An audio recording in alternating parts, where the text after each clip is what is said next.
हर हर महादेव दोस्तों। नमस्कार दोस्तों, आपका स्वागत है। ऐसी ही जानकारी के लिए चैनल को सब्सक्राइब करें।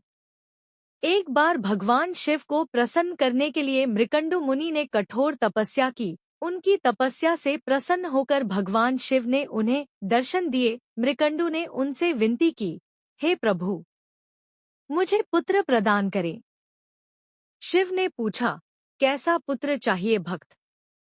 ऐसा कि जिसकी आयु तो लंबी हो किंतु गुण कोई न हो, अथवा जो बुद्धिमान हो, गुणी हो किंतु जिसकी आयु मात्र 16 वर्ष की हो। मुनि ने कहा, भगवान, मुझे गुणवान पुत्र चाहिए। शिव ने कहा, तथास्तु। यह वरदान देकर शिव अंतर्धान हो गए। समय आने पर मृकंडु की पत्नी मरुद्वती ने पुत्र को जन्म दिया। अनेक ऋषि मुनियों ने आकर प्रसन्नता जताई और बच्चे को आशीर्वाद दिया। ऋषि मुनियों की उपस्थिति में ही मृकंडु दंपति ने बालक का नाम रखा मार्कंडेय। बालक मार्कंडेय बहुत मेधावी निकला। 16 वर्ष की आयु से पहले ही उसने वेदों का ज्ञान प्राप्त कर लिया।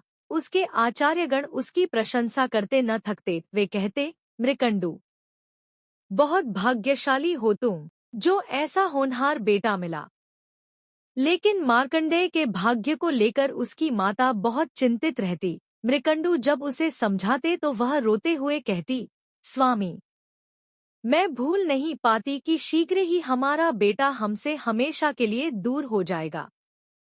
एक दिन की बात है, कुमार मार्कंडेय पूजा के लिए फूल लेने वाटिका में गया हुआ था। लौटा तो उसने अपनी माता को रोते हुए देखा। समीप ही उदास भाव में उनके पिता बैठे हुए थे। माता को रोते हुए देख उसने पूछा, माँ, तुम रो क्यों रही हो?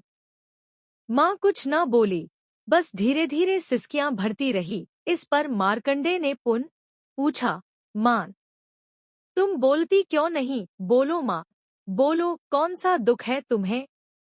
कहीं ऐसा तो नहीं कि जो तुम चाहती हो वह मैं नहीं कर पाऊंगा?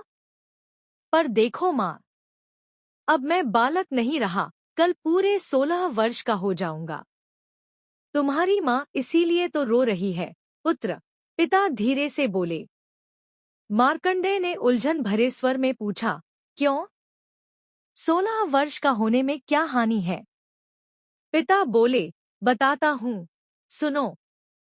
तब मृकंडु ने उसके जन्म से संबंधित बातें उसे बताईं। सुनकर मार्कंडेय ने माता को धैर्य बंधाया। बोला, रो मत माँ, मैं नहीं मरूंगा। भगवान शिव मृत्युंजय हैं, मैं उनसे अमरत्व का वरदान प्राप्त करूंगा। पिता ने आशीर्वाद देते हुए कहा, मेरे बच्चे, शिव की कृपा से तुम्हें सफलता मिले।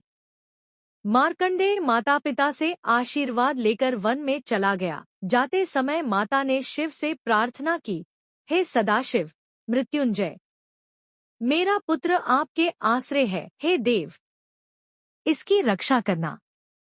अगले दिन प्रातः काल मार्कंडेय ने सागर तट पर जाकर गीली मिट्टी से शिवलिंग बनाया, उस पर पुष्प चढ़ाए और शिव का ध्यान लगाकर बैठ गया। रात होने पर वह प्रभु के सामने नाचने और गाने लगा।